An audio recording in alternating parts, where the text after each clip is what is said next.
Well, Jack, this has been great. We're going to keep you just a few more minutes. Let's give that spoiler warning. So if you haven't read Fourth Option, sign off now. Right now. Alert, alert, alert. We got a torture scene. Tyler, I know you want to know a little bit more about some of this. Yeah. So the torture scene towards the end. So there's two torture scenes that I have questions about. First is Leanne's, and what made you decide? Going in with just a synopsis, I kind of figured she would be in it to see some closure. Clearly, does not, and was a good surprise. I was like, oh man, I cannot believe that this is how this is about to play out. Nice. Thought he'd make it there in time. So if that was your intent, success for sure. Yes. So that's the first one, and then there is a much more brutal one towards the end that has to do with a telephone and a 1960s style torture. And I was curious, we talked in the past about some of the James Reese books, and you somehow getting away with Googling different torture methods and not, having people watch your Google searches.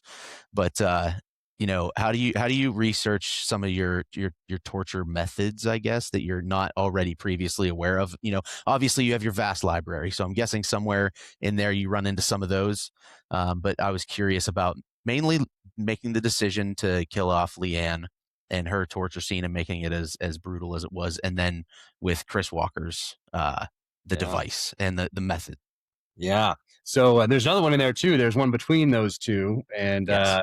That with Walt Kimball, and that gets some of his own medicine, I guess is a good way to yeah, for sure. Put that. So that one, I'll start with that one, because that one was I had to have some one of the bad guys go down from their own product type of a thing. So that was going to be in there, and old Walt was just the right guy to meet his end that way. But for Leanne, I didn't describe it in great detail. It's more like the aftermath type of a type of a thing. Yeah. It's like Chris gets there too late. Yeah. But the thought behind that was, I don't know if there was much thought behind that. I guess the son, knowing that the son is dead. Okay, we got that, and now most people are going to think that Chris Walker is going to come to town and save the day and all that stuff. And like you said, the wife will get closure. That's not the case, and I think that was just natural. That was just a natural from the beginning. I got to remember if it was in my 40-page PowerPoint or not, but regardless, it wasn't really a point of debate, contention, or anything like that. It was just, hey, she's got to die because Chris Walker is going to have to go through a lot of these other guys, and we really need to. They had to earn it. And they earned it through her torture and death. So it's more like that. And I do that in the other, the James Reese Terminalist novels as well, like you mentioned. Those guys, you have to make the reader really want them to meet their end. So when it comes in a gruesome way, it's not gratuitous. It's like, that's what you want to have happen. It's what they have coming to them. Exactly. But Dark Wolf subverts that in a sense with Tom Hopper when he's torturing a friendly in the end. Spoiler for that as well. I mean, that was kind of like a typical Jack Carr torture scene, but then totally subverted expectations. So that was fun. Yep, exactly. That was to differentiate it also from the Terminalist series, and to help develop Rafe's character and lead him towards the decision that he makes in that second to last episode. Yeah, when he realizes that guy's German police, it's like, oh my God, you're one of us. Like, crap. Yeah. Tell me a little bit about the Tucker telephone from the 1960s. Yeah. So, there's some analog to this, and I wanted Chris Walker. I wanted him to be an analog guy. You probably noticed in the beginning that he's built 3 levels of essentially foam into his weapons case that's part of his Volkswagen van. And at the beginning, there's the traditional bow is at the top of that thing, and then you go a layer down, and there's like the 30-30 and the shotgun and the 1911 and then you go a level down. He hasn't touched that in a while, and that's the tools of his former trade. That's the Glock 19 and his AR. And so that's the one he's been hiding. He's been, he hasn't touched since he got back from Afghanistan. And then he has to move them, and he can take those foam out, and he can reorder them. And so he moved that to the top. So he does that fairly early on in the book. And I got excited about the van. Sorry, give me the question again.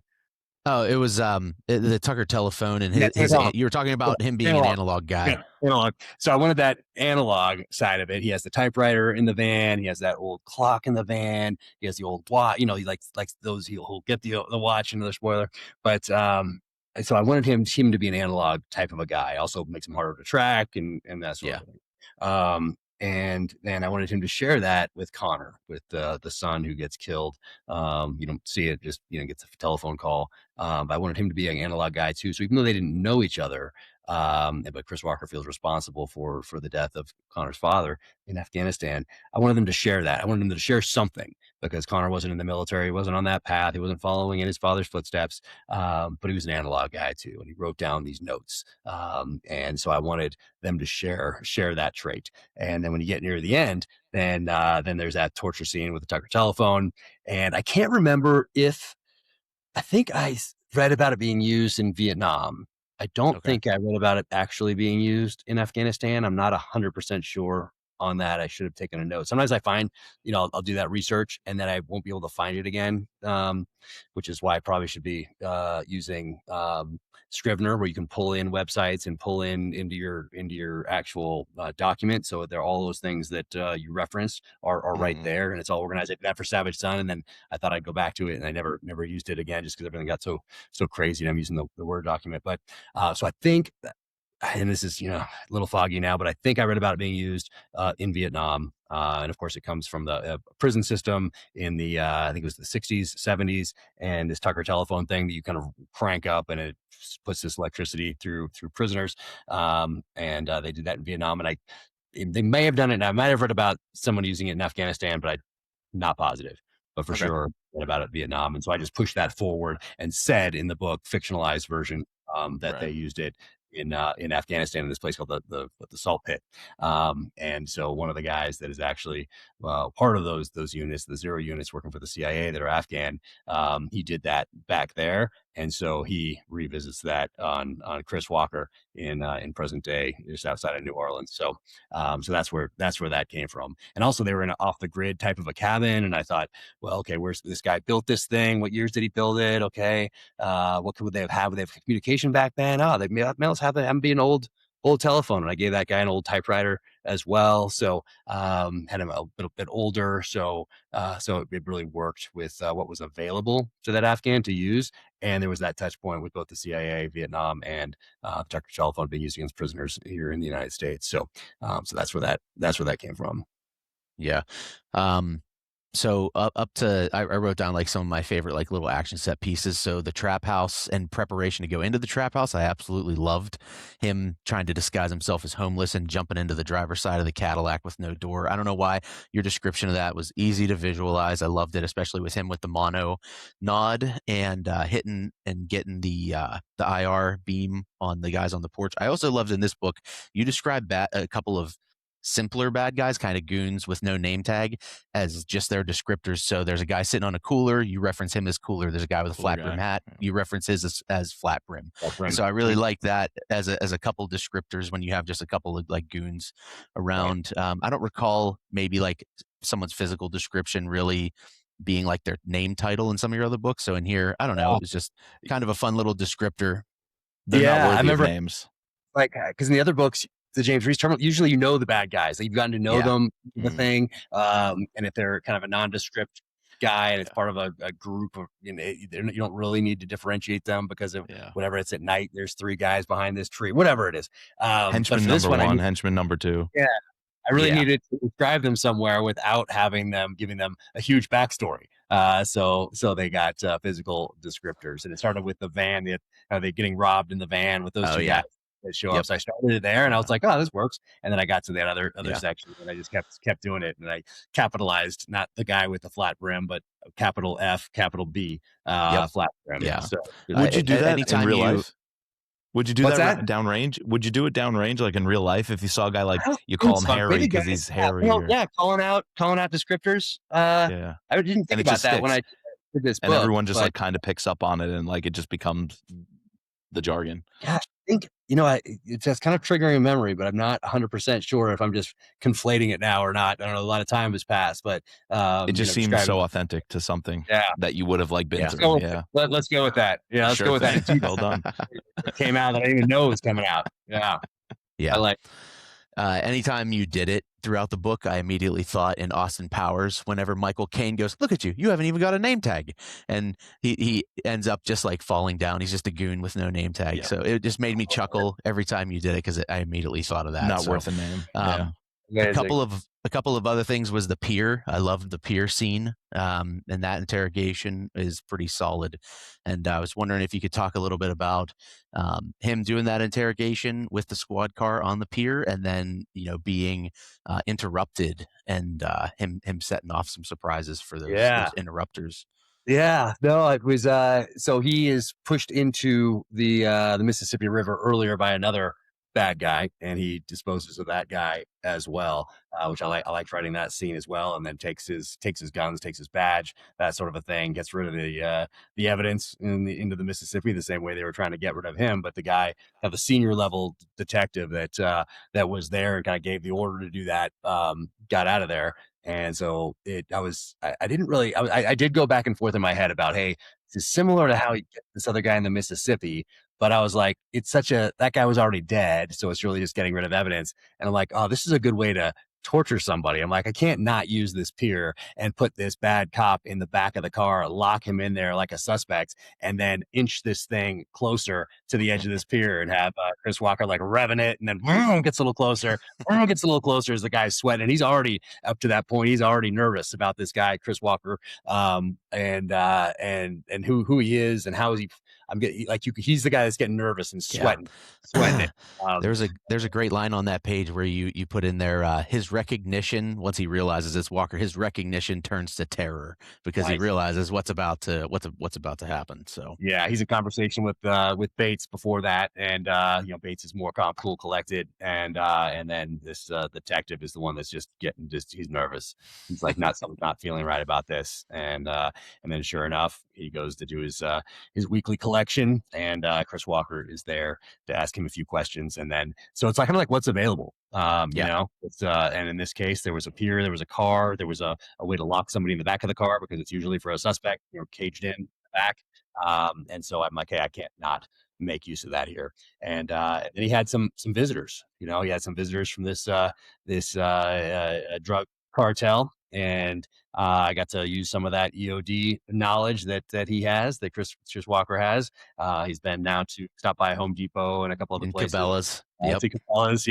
To build out his arsenal with some dual use technology, and so I didn't describe what he was building it for up to that point, but now I mentioned that he's kind of prepped the battle space ahead of time, and then he collects these things off and then finishes everybody off. And for me, it's like, the human body can take, like, you see these things on the news, you see these missiles come in and hitting vehicles and hitting buildings, and then people crawl out or walk out. And you're like, how on earth did someone survive that? And we saw that in real life downrange too. Like, how is this possible that someone just walked out or crawled out of this building that just collapsed because we called in an airstrike on it?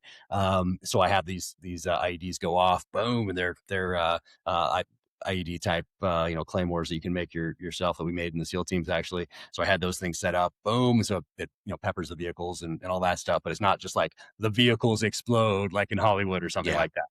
It throws those nails and, whatever else is in there, ball bearings, or whatever, because they're not up armored. And they slide through, they wound people. And sure, they can kill you, but if you have a truck full of people, they're probably not going to kill everyone in there. And so that's the case here as well. So he has to go then and finish them off. I think it's enough that the van wrecks and the truck keeps coming, essentially. But yeah, it's like essentially like bird shot through there into them. I think one of my favorite lines, and this created my question of how do you keep it cool but not cliche. One of my favorite quick lines between our two protagonists is, "Who are you?" And Chris Walker says, "Just a guy with 5 rounds and a shotgun." Yeah. And I was like, damn it, how does he fucking make it so cool and it doesn't come off as cheesy, cliche, or corny? I was like, this is ridiculous. Yeah. And it just fit it fit the scene so well, and I love the decision at the very end to have both protagonists partake in the final judgment. So I appreciated that. I think my editor put a smiley face next to that line, if memory is correct. When she goes through it with her red and then sends it back to me, mails it back, and I go through all her little notes in there, and I think she put a smiley face next to that one. Yeah, that's a good one for sure.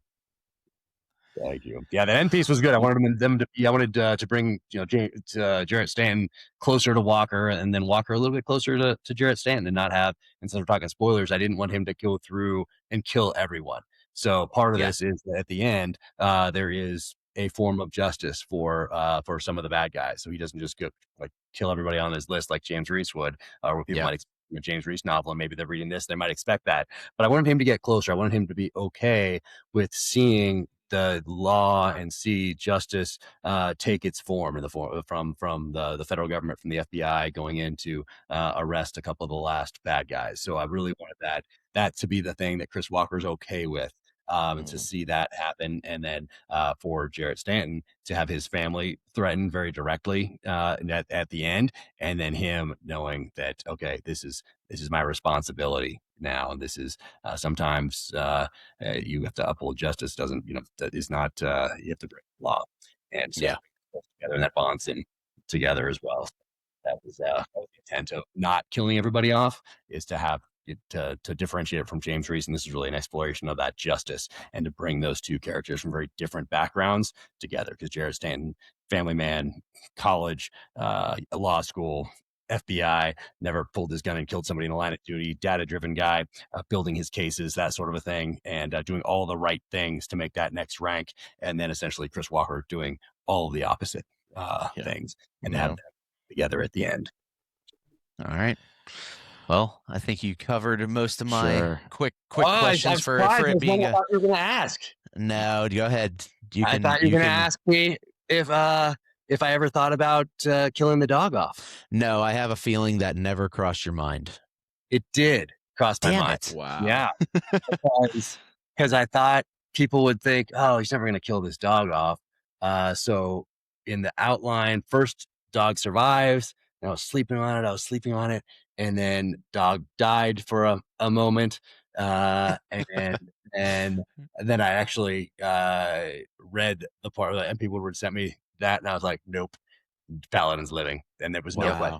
It was only like a momentary lapse of, not even a lapse of judgment, more of like an exploration. Because I did need a way to get, and it wasn't that I wanted the shock value of it. Didn't want was it part of the bad guys needing to earn it? No, it was more that I needed to remove that dog as a weapon from the story. So I couldn't want that dog to be the Paladin. I'm about to get shot. The dog jumps out. Like, I didn't want that to be the whole story. Kind of like Alice and all this stuff. I introduce her in the blood, and then I have to remove her for most of Only the Dead type of thing, with just a mention here or there, and then I have to bring her back because she's now in the universe. But I didn't want next book after she's introduced to rely on that and have James Reese just be like, I need my facial recognition technology changed so I can walk through this thing. I didn't want to rely on it as a tool. So I didn't want that to happen with the dog. So I had to think, how do I remove the dog from this? And I thought, okay, the dog will be pretty beat up after what happens after the van gets pushed into the river. And that's a more natural, and it felt better to do that, to remove the dog that way, like going to the vet, resting up with Belle and her grandmother, rather than killing the dog off. And so and that was for sure, that felt right. But I did consider it for a second, but it didn't feel right, didn't read right. And so Paladin survives. Yes, Paladin survives. I thought for sure you never. Yeah, I thought for sure you never thought about it, but the fact that you did is super interesting. But I thought of one more. The Volkswagen van is very closely described to this one that I follow on Instagram. It's a 1988 guy. I think in Germany. He has one. It has a wedge rooftop camper. He also has a dog. It's all black, though. It's not blue. It's similar generation, super cool little Instagram page. So I thought for sure maybe you picked it up from there. But why in the name of all that is holy is the replacement vehicle an AMC Eagle? Can I please ask? I just loved AMC Eagle when I was a kid. I remember when I was wondering why. I like it. I like the choice because nobody else would think of it. And I like that it's 4-wheel drive and it's a dog.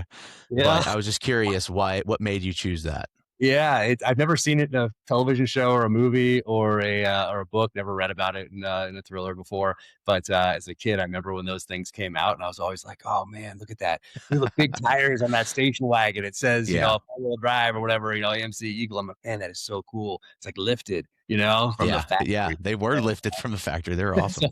so yeah, this was a good time to do that because I couldn't repeat anything from the terminal list. So but I still wanted, the care. Just as a child of the 80s, as we talked about before, like the way you drive, tells you something about someone. And especially in these books, it's an opportunity to tell you a little bit about Chris Walker. And then the AMC tells a little bit about her grandmother, her generation, that sort of a thing. And then why they're using it. So, the AMC Eagle makes an appearance, bringing them back. Bringing them back. I'm a gear nerd and a car, especially a car nerd. I'm like a walking encyclopedia of useless knowledge. But I was curious: were there any runner-ups to either the van as the home base or the AMC Eagle, or were those just like dead set, kind of similar to the Land Cruiser? Yeah, those were dead set. Yeah, all right, cool. No debate. Cool. Good to know. Yeah, it was very clear from the outset. The only thing that is like, hey, it can't be a Land Cruiser and can't be a Wagoneer. So then what? Who is Chris Walker? What would he drive? It's that sort of a question. Yeah, I do enjoy, even though once we're in New Orleans, we stay there. I love that. And I love the contained story. I think the less is more, like the less at risk, the more grounded it feels. And I think the less is more works really well. But one scene I do enjoy is the trek across America in the van is awesome. Yeah, had to have the stranger comes to town. He had to come to town from somewhere. So I wanted him to see, and I wanted the reader to get to know Chris Walker because now he's being introduced for the first time, but to get introduced to him, differentiate him from James Reese. And the opportunity to do that is this drive across country where he's introspective and he's thinking. You learn a lot about him by what he does in the morning, and where he sleeps and where he stops and what he thinks about on this drive. And you learn a little bit about his education and plays his guitar. So plays the guitar, but not for anybody else except for Paladin. So there was so I thought that was an opportunity for the reader to get to know him, and then he gets to New Orleans, and bam, things kick off. Yeah. Mike, I'm sorry. I'm sorry I dominated the spoiler section. Do you have any questions before we wrap up? No. What a good conversation. I mean, I was going to say the tagline of this book is "Justice is coming." You finish it, "Justice has come." And now from this interview, we know justice will continue. So, Jack, thanks for joining us. And it's just fantastic to see you branching out into this. Another hit, another great success, and good luck on the tour and with all these future projects you've outlined with us. Thank you. Really appreciate it. Always love talking to you. And always love talking books, reading, process, all the rest of it. So, looking forward to our next conversation already. Sounds good.